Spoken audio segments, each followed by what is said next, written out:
বছরের এমন একটা দিন যেদিন কোনো শুভ কাজ করতে হলে পঞ্জিকা দেখার প্রয়োজন পড়ে না, দিনের মাহাত্ম্যই যথেষ্ট। বন্ধুরা, আজকে আলোচনা করব অক্ষয় তৃতীয়া নিয়ে। 2025 সালের অক্ষয় তৃতীয়ার সময় নির্ঘণ্ট যেমন জানবো, ঠিক সেরকম ভাবেই জানবো 5টা এমন দ্রব্য এই দিন কিনে নিয়ে আসা উচিত যার মাধ্যমে আপনাদের জীবনে আসতে পারে অক্ষয় সুখ সমৃদ্ধি। নমস্কার দর্শক বন্ধুরা, সহজ ভাষা ধর্মকথার এই নতুন পর্বে আপনাদের সকলকে জানাই সুস্বাগতম। বন্ধুরা, সহজ ভাষা ধর্মকথা মানি জটিল সমস্যার সহজ সমাধান, হাতের কাছে থাকা দ্রব্য দিই। চ্যানেলটিকে যদি এখনো সাবস্ক্রাইব করে না থাকেন, অনুগ্রহপূর্বক সাবস্ক্রাইব করুন, পাশে থাকা বেল বাটনটা ক্লিক করে দিন যাতে পরবর্তী ভিডিও নোটিফিকেশনগুলো আর মিস না হয়ে যায়। বন্ধুরা, চলে আসছি প্রথমে 2025 সালের অক্ষয় তৃতীয়ার সময় নির্ঘণ্ট। তৃতীয়া তিথিটি শুরু হচ্ছে 29শে এপ্রিল 2025 মঙ্গলবার দিন সন্ধে 8:24 থেকে এবং থাকবে পরের দিন অর্থাৎ 30শে এপ্রিল 2025 বুধবার দিন সন্ধে 6:12 পর্যন্ত। উদয় তিথি অনুযায়ী আমরা এই বছর 2025 সালে অক্ষয় তৃতীয়া পালন করব 30শে এপ্রিল 2025 বুধবার দিন। বন্ধুরা, বুধবার অত্যন্ত শুভ একটা বার বলে পরিগণিত হয়, আর এই দিনই অক্ষয় তৃতীয়া বিশেষ কিছু শুভ যোগ সম্বলিত, তাই অত্যন্ত মাহাত্ম্যপূর্ণ হয়ে উঠেছে 2025 সালের এই বিশেষ তিথিটি। বন্ধুরা, আমরা প্রায় প্রত্যেকেই জানি এই বিশেষ দিনে আমরা যে কোনো শুভ কাজ শুরু করতে পারি, সেগুলো তো আপনারা করবেনই। এর সাথে সাথে এই বিশেষ দিন আর কি কি বিষয় আমাদের খেয়াল করে নিতে হবে সেই বিষয়ে আজকে আলোকপাত করব। প্রথমেই দর্শক বন্ধুরা, এই সুন্দর দিনে সকালবেলা উঠে আপনারা যখন স্নান করবেন তখন স্নানের জলে গঙ্গা জল এবং চন্দন মিশ্রিত করে স্নান করে নেবেন। বন্ধুরা, আমরা প্রায় অনেকেই জানি এই দিন অর্থাৎ এই অক্ষয় তৃতীয়ার দিন মা গঙ্গা ধরিত্রীতে পদার্পণ করেছিলেন এবং এই দিনই জগন্নাথ দেবের চন্দন যাত্রা। তাই আমরা সকালবেলা যখন স্নান আদি ক্রিয়া করব তখন গঙ্গা জলের সাথে স্নানের জল মিশ্রিত করব এবং একটু চন্দন মিশ্রিত করে সকাল সকাল স্নানটা সেরে নেবো। আর যারা গঙ্গায় গিয়ে স্নান করতে পারবেন তারা তো অতি উত্তম। বন্ধু, এরপরে যখন আপনারা আপনাদের বাড়ির শ্রী বিগ্রহকে স্নান করাবেন তখনও এই দিন কিন্তু চন্দন বেটে জলের সাথে চন্দন মিশ্রিত করে অবশ্যই স্নান করাতে ভুলবেন না। এবং এই দিন যখন সূর্যদেবকে অর্ঘ্য দেবেন তখন যদি বাড়িতে আপনাদের লাল চন্দন থাকে, একটু লাল চন্দন বেটে জলের সাথে লাল চন্দন মিশ্রিত করুন, তামার পাত্রে নিন এবং সূর্যদেবকে এদিন অর্ঘ্য দিয়ে দিন। বন্ধুরা, এদিন সকালবেলা স্নান করে উঠে একটু চন্দন বাটুন এবং অবশ্যই কপালে চন্দনের তিলক ধারণ করুন। দর্শক বন্ধুরা, এরপরে এই বিশেষ তিথিতে দান পুণ্যের বিশেষ মাহাত্ম্য আছে।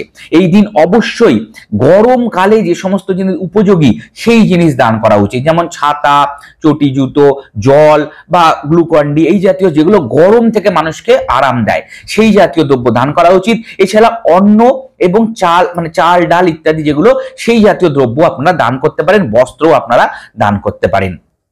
বন্ধুরা, এই বিশেষ দিনে পাঠের বিশেষ গুরুত্ব আছে। আপনারা এই দিন অবশ্যই কোনো ধর্মগ্রন্থ পাঠ করতে পারেন, গীতা, ভাগবত এই জাতীয় ধর্মগ্রন্থ পাঠ করতে পারেন, বিষ্ণু সহস্র নাম পাঠ করতে পারেন, কনকধারা স্তোত্র পাঠ করতে পারেন বা এই জাতীয় জিনিসগুলো এখন ইউটিউবে পাওয়া যায়, আপনারা বাড়িতে চালাতেও পারেন এবং শ্রবণও করতে পারেন। এছাড়া হনুমান চালিসা অবশ্যই আপনারা পাঠ করতে পারেন। বন্ধুরা, এই দিন কাঁচা মুগ ডাল, সবুজ মুগ ডাল আপনারা পাখিকে খাওয়াতে পারেন বা সবুজ মুগ ডাল যখন আপনারা দান ধ্যান করছেন সেই সময় সবুজ মুগ ডালও আপনারা দান করতে পারেন। বন্ধুরা, এই দিন গরুকে সবুজ যে কোনো শাক সবজি খাওয়ানো অত্যন্ত শুভ বলে পরিগণিত হবে, তাই আপনারা গৌ মাতাকে সবুজ যে কোনো শাক সবজি বা ঘাস আপনারা খাওয়াতে পারেন। বন্ধুরা, এই দিন গণেশজির উদ্দেশ্যে অবশ্যই দূর্বা দান করুন।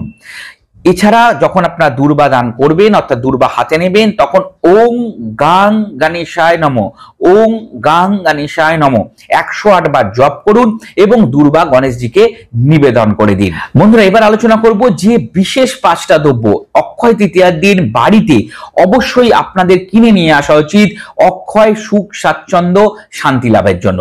বন্ধুরা, প্রথম যে দ্রব্যটি সেটা হচ্ছে কটন, তুলো। দর্শক বন্ধুরা, তুলো এদিন বাড়িতে অবশ্যই কিনে নিয়ে আসুন এবং এই তুলো দিয়ে আপনারা প্রদীপের সলতে প্রস্তুত করে নিন এবং সন্ধেবেলা এই তুলো দিয়ে প্রস্তুত যে সলতে তার মাধ্যমে একটি প্রদীপ প্রজ্বলিত করে দিন বাড়ির ঠাকুর ঘরে এবং মা লক্ষ্মীর সামনে, শ্রী গণেশের সামনে আপনারা আপনাদের অখণ্ড সুখ স্বাচ্ছন্দ্য কামনা করে নিন। দর্শক বন্ধুরা, দ্বিতীয় যে দ্রব্যটির কথা বলবো সেটা হচ্ছে সন্দক লবণ। সন্দক লবণ বাড়িতে এদিন অবশ্যই কিনে নিয়ে আসবেন, তবে খাদ্য হিসাবে এটিকে ব্যবহার করবেন না। একটা কাচের পাত্র নিয়ে বাথরুমের মধ্যে এটিকে আপনারা রেখে দিতে পারেন। দর্শক বন্ধুরা, তৃতীয় যে দ্রব্যটির কথা বলবো সেটা হচ্ছে মাটির পাত্র। মাটির পাত্র দর্শক বন্ধুরা এদিন অবশ্যই আপনার বাড়িতে কিনে নিয়ে আসতে পারেন। এক্ষেত্রে আপনারা মাটির প্রদীপও কিনে নিয়ে আসতে পারেন, কারণ মাটির প্রদীপ আমাদের প্রায় প্রত্যেকেরই কাজে লেগে যায়। দর্শক বন্ধুরা, চতুর্থ যে দ্রব্যটির কথা বলবো সেটা হচ্ছে জব। জব আমাদের ঠাকুর ঘরে বিভিন্ন ক্ষেত্রে কাজে লাগে। জব আপনারা কিনে নিয়ে আসতে পারেন, বা হলুদ সর্ষে আপনারা কিনে নিয়ে আসতে পারেন। জব বা হলুদ সর্ষে হচ্ছে চতুর্থ বস্তু। এবং পঞ্চম এবং শেষ যে বস্তুটির কথা বলবো সেটা হচ্ছে এলাচ।